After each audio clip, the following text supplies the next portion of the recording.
আসসালামু আলাইকুম ভিউয়ার্স, সবাই কেমন আছেন? আশা করি ভালো আছেন।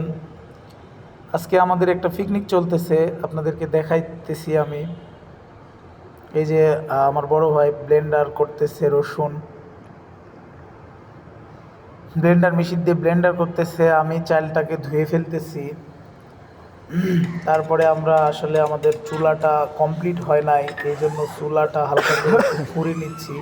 আসলে খুন্তি নাই দিয়ে বটি দিয়ে আমরা চুলাটাকে মানে রান্নার উপযোগী করে নিচ্ছিলাম।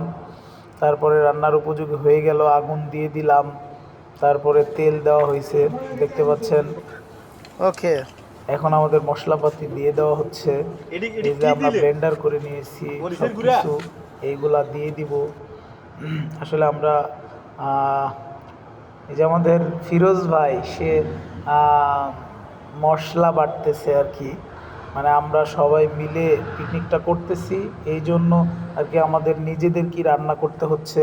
আমাদের রান্নার যাবতীয় জিনিস, এই যে গোশত দেখতে পাচ্ছেন, গরুর মাংস, এটা গরুর মাংস দিয়ে আমরা বিরিয়ানি পাকাবো। এই জন্যে আসলে প্রত্যেক বাৎসরিক আমরা একটা অনুষ্ঠান করে থাকি, ডিপার্টমেন্টের সবাই মিলে এই অনুষ্ঠানটা বাৎসরিকভাবে আমরা উদযাপন করে থাকি। এই জন্য এটা বেশিরভাগ করে থাকি আমরা, এই অনুষ্ঠানটাই আমরা করতেছিলাম। রাখলে কিন্তু পরে দেবো।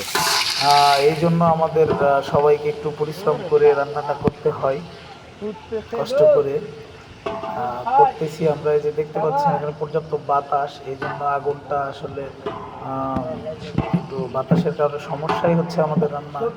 তারপরে কিছু করার নাই, করতে তো হবে, রান্না তো করতে হবে। চলছে আমাদের রান্না, দেখতেই পাচ্ছেন আপনারা। আমাদের ময় মশলা নাড়িয়ে নেওয়া হয়ে গেছে, এখন আমরা দেবো এখানে মাংস। এই যে মাংস নিয়ে এসছি আমি, মাংস দিয়ে দেওয়া হচ্ছে, মাংসগুলি দেওয়া হচ্ছে আমাদের, দেখতেই পাচ্ছেন। মাংসগুলি দিয়ে দেওয়ার পরে মাংসগুলি সুন্দর করে ভালোভাবে যদি আমরা কষায় নিই, তাহলে আমাদের রান্নাটা অনেক মজা হবে। আপনারা দেখতে থাকেন ভিডিওটা। দেখতে পাচ্ছেন মাংসগুলি ঢেলে দেওয়া হয়েছে এবং নাড়ানো হচ্ছে।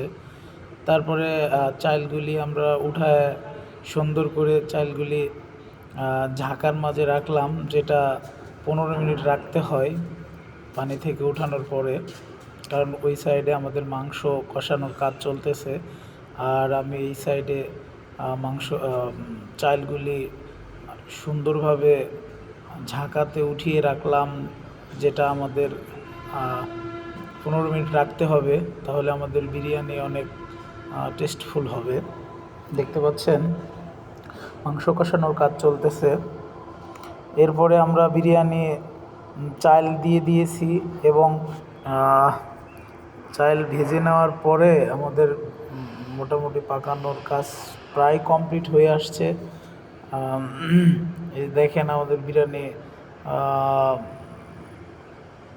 হওয়ার পথে। আসলে চুলাটা অনেক ইট দিয়ে তৈরি করা, তো এই জন্যে আসলে চলে যাচ্ছে, মানে ভেঙে যাচ্ছে, এরকম একটা অবস্থা। এই যে দেখতে পাচ্ছেন ফাইনালি আমাদের রান্না শেষ এবং আমরা 18 জন মিলে আমাদের 18 জনের জন্য বাটি করা হচ্ছে, কারণ কারো ভাগে কম বাটি করা হয়েছে। আমি শসা এবং টমেটোগুলা সালাদের জন্য কেটে নিচ্ছি এবং সবগুলোতে দিয়ে দিব। Packeting complete. ধন্যবাদ, সবাই ভালো থাকবেন।